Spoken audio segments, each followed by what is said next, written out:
வணக்கம். சீனாவுல பழங்காலத்துல ஒரு வழக்கம் இருந்தது. ஒருத்தர் பொய் சொல்றாரா இல்லையா அப்படின்னு கண்டுபிடிக்க தானியங்களை அரிசிய மென்னு சாப்பிட சொல்றது. தொழில்நுட்ப வசதிகள் எதுவுமே இல்லாத அந்த காலகட்டத்துல சீனர்கள் இந்த முறையை பின்பற்றிதான் பொய் கண்டறிதல் முறையை பின்பற்றினாங்க.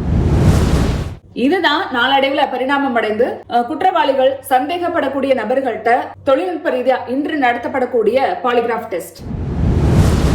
சரி, சீனர்கள் எப்படி வெறும் தானியங்களையும் அரிசியையும் வச்சு ஒருத்தர் பொய் சொல்றாரா இல்லையா அப்படிங்கறத கண்டுபிடிச்சாங்கன்னா, பொய் சொல்லும் போது ஏற்படக்கூடிய உடல்ல ஏற்படக்கூடிய மாற்றங்களை அவங்க நம்பினாங்க. குற்றவாளிகள் அல்லது சந்தேகப்படக்கூடிய நபர்கள்ட்ட கேள்வி கேட்கும் போது அவங்க தானியங்களை வாயில வச்சு மென்னுகிட்டே பதில் சொல்லணும். பதில் சொல்லி முடிஞ்சதும் அந்த தானியங்களை துப்பணும். துப்பப்பட்ட தானியங்கள் ஈரமா இருந்தது அப்படின்னா அவங்க பொய் சொல்லல. ஒருவேளை கொஞ்சம் ஈரம் குறைவா உலர்ந்ததா இருந்தது அப்படின்னா அவங்க பொய் சொல்றாங்கன்னு அர்த்தம். இதுதான் சீனர்கள் நம்பின விஷயம். ஏன்னா பொய் சொல்லும் போது ஒருத்தருக்கு நாக்கு வறண்டு போகும், உமிழ் நீரோட உற்பத்தி குறைவா இருக்கும். எனவே தானியங்களை மென்னு துப்பும் போது அது உலர்ந்ததா இருந்தது அப்படின்னா அவர் நிச்சயம் பொய் சொல்லியிருக்காரு அப்படின்னு நம்பி அதுக்கு ஏத்த மாதிரி சீனர்கள் தண்டனை கொடுத்தாங்க. சீனர்கள் நம்பிய இந்த பொய் கண்டறிதல் முறையா ஆய்வு செய்தவர் ஏஞ்சலோ மோசோ. 1875ஆம் ஆண்டு தன்னோட ஆய்வை அவர் தொடங்கினார். இத்தாலி நாட்டை சேர்ந்த உடலியல் நிபுணரான ஏஞ்சலோ மோசோ பொய் பயத்தோட தொடர்புடையது அப்படின்னு சொன்னவர் பொய் சொல்லும் போது உடம்புல ஏற்படக்கூடிய மாற்றங்கள், குறிப்பா நாடி துடிப்பு, ரத்த அழுத்தம், இதுல ஏற்படக்கூடிய மாற்றங்களை அவர் கவனிச்சார். அதுக்கப்புறமா தொடர்ச்சியா பல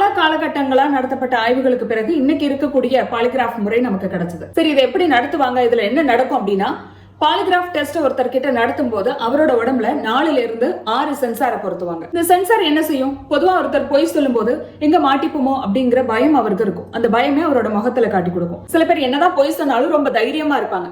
ஆனா விசாரணை அப்ப அவங்க ஒரு மாதிரி பதட்டமா இருப்பாங்க. அவங்க உடம்புல இருந்து அதிகமா வியர்வை வெளியாகும். இது போன்ற விஷயங்களை தான் இந்த பாலிகிராஃப் டெஸ்ட் பதிவு செய்யுது. அதாவது நாடி துடிப்பு, ரத்த அழுத்தம், உடம்புல இருந்து வெளியேறக்கூடிய வியர்வை, கை கால அசைவு, இதெல்லாம் கூட அந்த பாலிகிராஃப் டெஸ்ட்ல பதிவு செய்யறாங்க. ஒருத்தருக்கு பாலிகிராஃப் டெஸ்ட் நடத்தும் போது அவர் உட்காரக்கூடிய சேர்ல கூட சென்சார் இருக்கும். அப்பதான் அவருடைய கை கால அசைவெல்லாம் பதிவு செய்ய முடியும். எனவே அந்த சேரே அதுக்கு ஏத்த மாதிரி தான் வடிவமைச்சிருப்பாங்க. Blood pressure cuff, rubber tube, விரல்ல மெட்டல் பிளேட்ஸ் இதெல்லாம் இணைச்சிருப்பாங்க. சரி, கேள்வி கேட்கும் போது யாரெல்லாம் இருக்கலாம் அப்படின்னா, பாலிகிராஃப் நிபுணர், சோதனைக்கு உள்ளாகக்கூடிய நபரோட பொறுப்பாளர், அதாவது அவரோட வழக்கறிஞர் கூட இருக்கலாம். அதே மாதிரி இந்த பாலிகிராஃப் டெஸ்ட் நடத்தப்படக்கூடிய ரூம்ல ரொம்ப பேர் இருக்க கூடாது. கேட்கிற கேள்விகள் ரொம்ப ரொம்ப சுருக்கமா இருக்கணும். அதாவது ஆம் இல்லை அப்படின்னு பதில் சொல்ற மாதிரி இருக்கணும் கேள்வி. இதுல ரொம்ப ரொம்ப முக்கியமான ஒரு விஷயம், சம்பந்தப்பட்ட நபரோட அனுமதியோட தான் இந்த டெஸ்ட் நடத்தணும். அவருக்கு இந்த பாலிகிராஃப் டெஸ்ட்னா என்ன, இதை எப்படி நடத்துவாங்க, இதனால ஏற்படக்கூடிய விளைவுகள் என்ன அப்படிங்கிற விவரங்கள் தெரிஞ்சிருக்கணும், அவருக்கு தெரியப்படுத்திருக்கணும். இந்த பொய் கண்டறிதல் சோதனை முடிஞ்ச பிறகு இதோட முடிவுகளை, இதோட விவரங்களை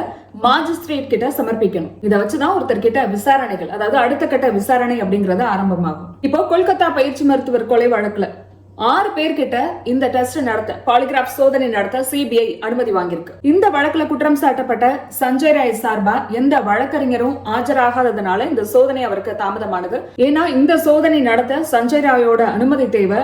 அவருக்கு இந்த சோதனை குறித்த விவரங்களை தெரியப்படுத்திருக்கணும். அவரோட வழக்கறிஞர் மூலமா தான் தெரியப்படுத்தணும். இப்படி சட்டப்பூர்வ அனுமதி இருந்தா மட்டும்தான் அவர்கிட்ட இந்த சோதனை நடத்த முடியும். அதனால ஒரு சட்ட உதவி ஆலோசகர் இப்போ நியமனம் செய்யப்பட்டு அவருக்கு இந்த விவரங்களை தெரியப்படுத்தி இப்போ அவர்கிட்ட இந்த சோதனையை நடத்துறாங்க. சஞ்சய் ராய் மட்டும் இல்ல, முதலாம் ஆண்டு மருத்துவ மாணவர்கள் 2 பேரு, இன்டர்ன்ஷிப்காக வந்த ஒருத்தர், அங்க வேலை செய்யக்கூடிய ஸ்டாஃப் ஒருத்தர், அந்த கல்லூரியோட, அந்த மருத்துவ கல்லூரியோட முன்னாள் முதல்வர் சந்தீப் கோஷ், இவங்க எல்லார்கிட்டயுமே இந்த சோதனை நடத்த சிபிஐ அனுமதி வாங்கியிருக்கு. சில பேர் பாலிகிராஃப் டெஸ்டுக்கும் நார்கோ டெஸ்டுக்கும் குழப்பிக்கிறாங்க. நார்கோ டெஸ்ட் அப்படிங்கிறது மருந்த உள்ளர செலுத்தி அதுக்கப்புறமா அவங்க கிட்ட சோதனை நடத்துறது. அதாவது சோதனைக்கு உள்ளாக்கப்படுறவங்க உடம்புல சோடியம் பேண்டோதல் அப்படிங்கிற மருந்த உள்ளர செலுத்துவாங்க.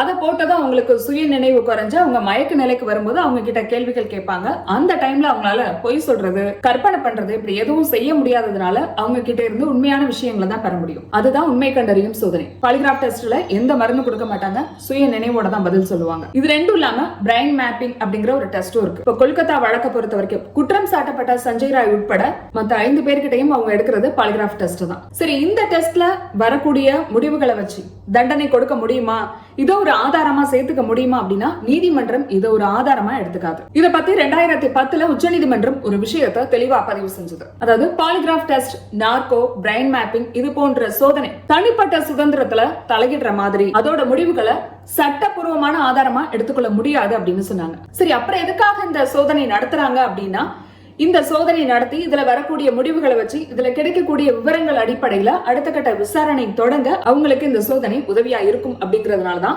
இது போன்ற சோதனைகள், இது போன்ற டெஸ்ட குற்றவாளிகள் சந்தேகப்படக்கூடிய நபர்கள்ட்ட நடத்துறாங்க.